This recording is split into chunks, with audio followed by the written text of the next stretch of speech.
충치가 생길 확률이 더 높아요. 착색의 가능성이 많이 적어요. 씹는 면에서부터 충치가 있는 곳까지 치아가 삭제가 다 들어갑니다. 어린아이들은 초기 충치여도 또 어머니들 입장에서 빨리 치료해야 될 것 같은 느낌이 드실 수 있을 것 같은데 소아의 경우는 어떤가요? 소아들 같은 경우는 영구치가 올라와도 범랑질이 완전히 단단해져 있지 않은 상태예요. 굉장히 약해져 있는 상태고, 소아들의 영구치 같은 경우는 치아의 주름도 굉장히 좁고 깊게 형성이 되어 있습니다. 그래서 성인들보다 충치가 생길 확률이 더 높아요. 양치질조차도 성인만큼 양치질하는 운동 능력이 떨어지기 때문에 아이들 같은 경우는 초기 충치가 생겼을 때 바로 치료를 권유를 하는 편입니다. 아이들이 담배를 피거나 커피를 마시지는 않을 거잖아요. 착색의 가능성이 많이 적어요. 거의 다 충치라고 보시면 되고, 그 충치는 진행이 된다고 보시면 됩니다. 그러면 충치가 발견이 됐을 때 빨리 그 부분만 삭제를 하면 치아 삭제량을 최소화할 수 있기 때문에, 또 나라에서 만 12세까지는 레진이라는 재료가 보험이 됩니다. 그렇기 때문에 굳이 안 할 이유가 없는 거죠. 원장님, 그러면 충치를 치료할 때 치료 방법의 차이가 있잖아요. 그런 치료 방법의 차이가 어떻게 있는지 좀 설명 부탁드릴게요.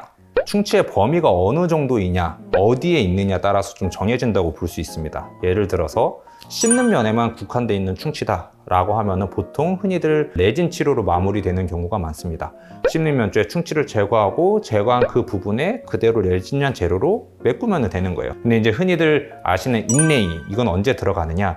물론 씹는 면 쪽에 충치가 너무 광범위해서 조금 더 구조적인 안정성을 주기 위해서 인레이가 들어가는 경우도 있겠지만, 그것보다는 치아 사이면이 썩었을 때 인레이라는 치료를 들어갑니다. 치실질을 잘 안 하게 되면 치아 사이에 충치가 생기게 되고, 치아 사이에 충치가 생기게 되면 굉장히 치료 방법이 일반적으로가 되지 않아요. 사이면에 충치가 썩었어요. 거기를 어떻게 그 충치만 제거를 할까요? 앞에 치아가 가로막고 있는데. 그렇기 때문에 씹는 면에서부터 충치가 있는 곳까지 치아가 삭제가 다 들어갑니다. 그 다음에 그렇게 하면 얘가 구조적으로 불안하기 때문에 거기 씹는 면 쪽을 안쪽까지 더 확장을 해서 범위가 넓어져요. 치아 사이면에 썩은 건 이만큼인데 얘 때문에 씹는 면까지도 삭제량이 많아지는 겁니다. 그래서 치아 사이면 충치가 생기면은 좀 치료 방법도, 치아 삭제량도, 당연히 치료 비용도 여러 가지로 환자분들이 다 손해를 보는 그럴 수밖에 없기 때문에 치아 사이면 관리가 굉장히 중요합니다. 그리고 이제 크라운 같은 경우는 오히려 더 광범위해서 치아 전체를 깎아서 씌워야 되는 경우, 신경 치료를 해야 되는 경우, 단순히 인레이나 레진이라는 치료로 되지 않을 정도로 광범위할 때 사용을 하게 됩니다. 정말 거기까지는 안 가도록 좀 미리 예방하는 게 중요할 것 같은데요. 그쵸. 그래서 나라에서 1년에 한 번씩 스케일링을 보험을 해주는 겁니다. 1년에 한 번씩만 체크를 받으셔도 초기 충치만 잘 잡아내고 진행 상황을 판단하시는 것만으로도 신경치료 가기 전에 충분히 치료를 다 받으실 수가 있어요. 원장님께서는 개인적으로 치아 구강 관리를 위해서 어떤 방법으로 관리를 하고 계신지.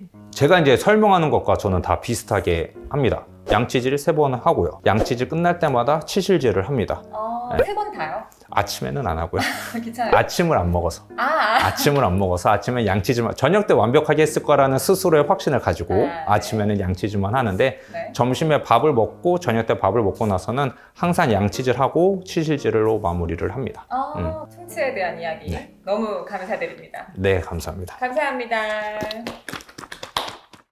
그러면 혹시 뭐 흡연이라던가 커피 이런 거 좀 잘 안 하시는? 저 흡연은 안 하고 커피는 많이 먹습니다. 커피를 근데 커피를 많이 먹어도 양치질 잘하면 괜찮은 거죠? 네, 상관없습니다. 근데 이제 뭐 저는 이제 지만 당도가 높은 커피들을 많이 드시면 당연히 충치가 생길 가능성이 더 높아지겠죠.